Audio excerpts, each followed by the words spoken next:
Hello my YouTube family, कैसे हैं आप सब। Welcome back to my channel. And आज फिर मैं आपके लिए एक न्यू वीडियो लेके आई हूँ जिसके अंदर मैं आज आपके साथ डिस्कस करने वाली हूँ कि कैसे आप अपने बच्चे को रीडिंग करने में हेल्प कर सकते हैं। How to teach your child to read, आप कैसे उसे हेल्प कर सकते हैं। तो आज इसी टॉपिक के ऊपर मैं आपके साथ एक वीडियो शेयर करने वाली हूँ। तो इस वीडियो में मैं आपके साथ 4 to 5 ऐसे पॉइंट्स शेयर करने वाली हूँ जिसकी हेल्प से आप अपने बच्चों को रीडिंग में हेल्प कर सकते हैं। एंड आई होप वो आपके लिए बहुत ज़्यादा हेल्पफुल भी रहेंगे। So let's get started. तो जो सबसे पहला हमारा पॉइंट है दैट इज़ स्पीक अप। सबसे पहले आपने अपने बच्चे को क्या बताना है, आपने अपने बच्चे को बोलना है दैट बेटा you have to speak up, क्योंकि जब तक वो बोलेगा नहीं तब तक वो सीखेगा नहीं। एंड स्पीक अप का मतलब बेसिकली क्या है कि आपने उसको बताना है that you have to speak in a louder voice. Louder का मतलब ये नहीं है कि आपको उसको बताना है कि आपको ज़ोर ज़ोर से चिल्ला चिल्ला के बोलना है, नहीं, ऐसा बिल्कुल भी नहीं है। आपको सिर्फ उसको ये समझाना है कि आपकी वॉइस जो है वो इतनी लाउडर होनी चाहिए so that people can hear you. आप जो भी बोल रहे हैं लोग उसे ईजीली सुन सकें। तो आपको ये उसको बताना है दैट बेटा you have to speak up. And definitely जब वो बोलना शुरू करेगा तो धीरे धीरे उसके अंदर से जो फियर है, उसका जो डर है, वो भी कम होता जाएगा। एंड वन डे, एक दिन ऐसा होगा कि वो डर बिल्कुल ही ख़त्म हो जाएगा। जो उसके अंदर हेजिटेशन है बोलने की, वो सब धीरे धीरे धीरे धीरे उसमें से ख़त्म हो जाएगी। देन हमने उसको बताना है कैपिटल लेटर्स के बारे में, क्योंकि जब वो रीडिंग कर रहा है तो हमने उसको बताना है कि फुल स्टॉप तक आपने सेंटेंस को कैसे रीड करना है। एंड देन उसके बाद ये कैपिटल लेटर क्यों लगाया गया है, तो आपने उनको समझाना है दैट बेटा देयर इज़ अ रूल। ये एक रूल है हमारी रिटन लैंग्वेज में that we have to capitalise the letter जब भी हम एक न्यू सेंटेंस शुरू करते हैं। ठीक है, तो हमने नया सेंटेंस स्टार्ट करने के लिए हमेशा जो उनका इनिशियल लेटर जो होता है उसको कैपिटल ही लिखना होता है। And we have to tell them that whether it's the beginning of a sentence or the name of a place or person or any building name and so many other things, we use capitalization everywhere. Not everywhere, like with these things. जहाँ पे हमें need है, जहाँ पे हम किसी person के name के बारे में बात कर रहे हैं या प्लेस के या किसी बिल्डिंग के या किसी पार्क के and so many other things, तो इनके साथ हम कैपिटल लेटर का यूज़ करते हैं। The next one is sight words and phonics. So what are sight words? Sight words are commonly used words that young children can easily memorize. इसका मतलब क्या है? Sight words वो होते हैं जिन्हें छोटे बच्चे बहुत ही easily memorize कर सकते हैं, that means याद रख सकते हैं। and वो उनके reading material में बहुत frequently आते रहते हैं, उन्हें हम sight words कहते हैं। And what is phonics? So basically phonics is a method of teaching people to learn the sounds that a letter represent, कि एक लेटर क्या साउंड रिप्रेजेंट कर रहा है उसे समझाना, उसे पढ़ाना ही phonics कहते हैं। मैंने phonics के ऊपर ऑलरेडी एक वीडियो बना रखी है, आप मेरी वीडियोस में देखेंगे तो उसमें phonics करके एक वीडियो है जिसमें मैंने A to लेटर Z तक सारे phonics साउंड्स ऑलरेडी बता रखे हैं, तो आप उसे भी वहाँ पे जाके चेक कर सकते हैं।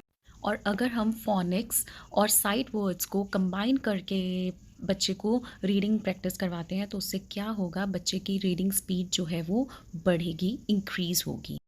द नेक्स्ट वी हैव कि आपको बच्चे को ज़्यादा से ज़्यादा रीडिंग की प्रैक्टिस करवानी है। ऐसा नहीं है कि आपने आज उसको रीडिंग करवाई तो आपने उसको फिर कल स्किप कर दिया, देन वन डे और स्किप कर दिया, तो ऐसा नहीं होना चाहिए। A child needs practice again and again.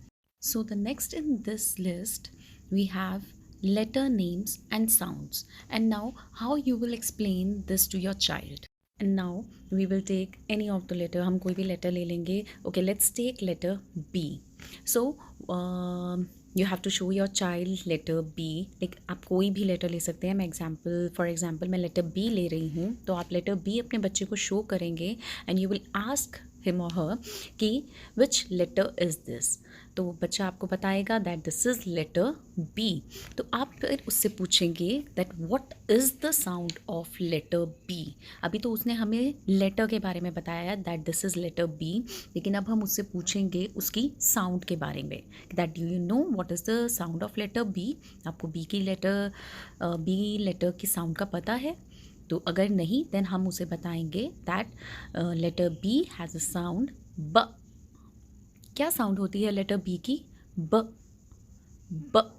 और फिर हम अपने बच्चे को बोलेंगे कि क्या आप इसको फास्ट बोल सकते हो? ब ब ब ब। And now you will tell your child, और अब आप अपने बच्चे को बताएंगे that he is a word that starts with this ब साउंड। कि अब हमारे पास एक वर्ड है जो इस ब साउंड से स्टार्ट होता है। तो आप उसको बस की पिक्चर भी शो कर सकते हैं और आप उसको वर्बली इस वर्ड को बता भी सकते हैं दैट द वर्ड इज़ बस।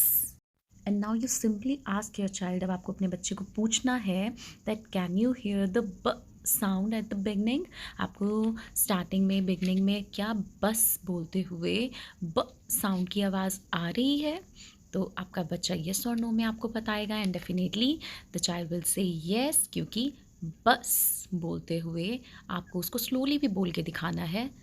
बस बस ब। तो आपको बच्चे से खुद भी पूछना है कि बस बोलते हुए आपको स्टार्टिंग में किस लेटर की साउंड आ रही है। तो the child will speak the sound की ब साउंड आ रही है एंड उसके बाद आपको बच्चे से पूछना है कि जो ये ब साउंड आ रही है वो किस लेटर की है। तो आपका बच्चा आपको आंसर करेगा that it's the sound of letter B. And अब आपको अपने बच्चे को बताना है लास्ट में कि जब भी आप कोई ब साउंड से रिलेटेड वर्ड को सुनेंगे तो आपको उसे जब भी राइट करना है then you have to start that word with letter B. अगर आप बस, बैग, बॉटल कहीं पे भी ब साउंड सुनते हैं स्टार्टिंग में, दैट मीन्स वो जो वर्ड है हमारा बी से, लेटर बी से स्टार्ट हो रहा है, उसको आपको लेटर बी से स्टार्ट करना है। सो गाइस, यही कुछ पॉइंट्स थे जिसकी हेल्प से आप अपने बच्चों को रीडिंग में हेल्प कर सकते हैं और होपफुली आपके बच्चों को इन पॉइंट्स को फॉलो करने के बाद रीडिंग में प्रॉब्लम नहीं फेस करनी पड़ेगी। ऐसी ही और वीडियोस के साथ मैं आपसे फिर से मिलूँगी। सो तब तक के लिए गुड बाय। एंड अगर आप हमेशा की तरह वही कि अगर आप मेरे चैनल पे न्यू हैं तो प्लीज़ मेरे चैनल को सब्सक्राइब करना मत भूलिएगा and do like my videos, share my videos and please subscribe my channel and thank you so much. Bye bye.